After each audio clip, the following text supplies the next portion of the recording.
DM और commissioner को भी लिखा है। पटना के डीएम की तरफ से सकारात्मक पहल है।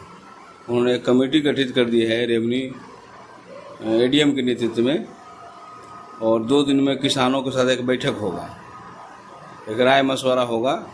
राय मशवरा के बाद जो है जो सही सुझाव होगा उस दिशा में रोड का काम।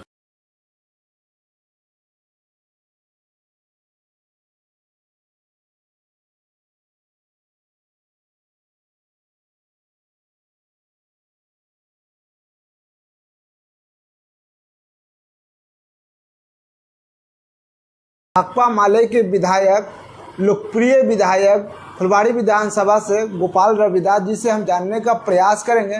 इस संपाचक से परसा के लिए जो 4 लाइन रोड पास हुआ है, सर का क्या प्रतिक्रिया है, इनसे जानने का प्रयास करेंगे। सर, संपाचक से परसा के लिए जो 4 लाइन रोड पास हुआ, गरीब लोग और किसान लोग जो है विरोध कर रहे हैं, उस पर आप क्या कहें?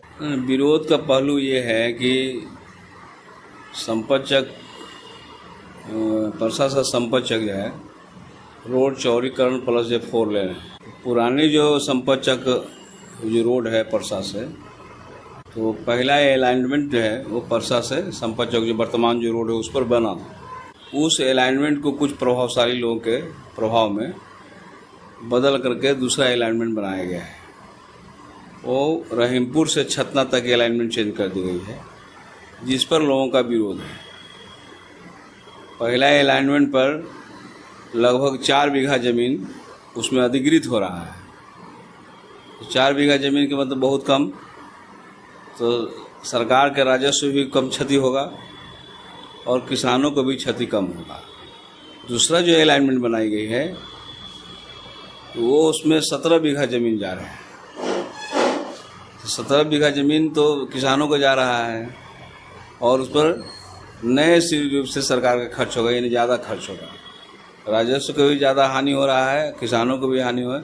इसलिए किसानों का विरोध है कि इस अलाइनमेंट पर नहीं, पुराने अलाइनमेंट पर ही रोड बनाया जाए। उसमें देखा जा रहा है सर कि वो वहाँ पर जो चेंज जो किया मैप बिहार सरकार, उसमें गरीबों का भी मकान है, उसमें आपको दलितों का मकान है। खास तौर पर देखा जाए कि किसानों की भी जमीन जा रही है, उसमें सरकार को काफ़ी ज़्यादा मुआवजा देने की ज़रूरत पड़ जाएगी। हम तो बताए ही ना कि राजस्व की ज़्यादा क्षति हो रहा है। 17 बीघा किसानों की ज़मीन जाएंगे, प्लस छोटे छोटे जो गरीब भूमिहीन जो लोग हैं इनके भी मकान टूट जाएगी। तो इसलिए विरोध है कि पुराना अलाइनमेंट पे ही रोड का निर्माण हो, जिसपे कम क्षति होगा, राजस्व को भी कम लागत लाएगा। तो बेहतर वही होगा कि पुराने अलाइनमेंट में ही बनाया जाए। मैंने पटना के डीएम को लिखा भी है, पटना के डीएम और कमिश्नर को भी लिखा है। पटना के डीएम की तरफ से सकारात्मक पहल है।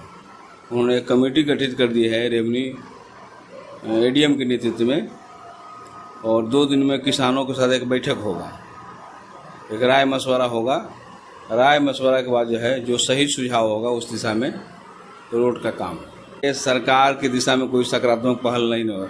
जो किसानों की मांग अगर है, अगर नहीं मांगे तो उस दिशा में आंदोलन होगा। मैं आंदोलन का समर्थन करूंगा, हम आंदोलन में खुद शामिल रहेंगे।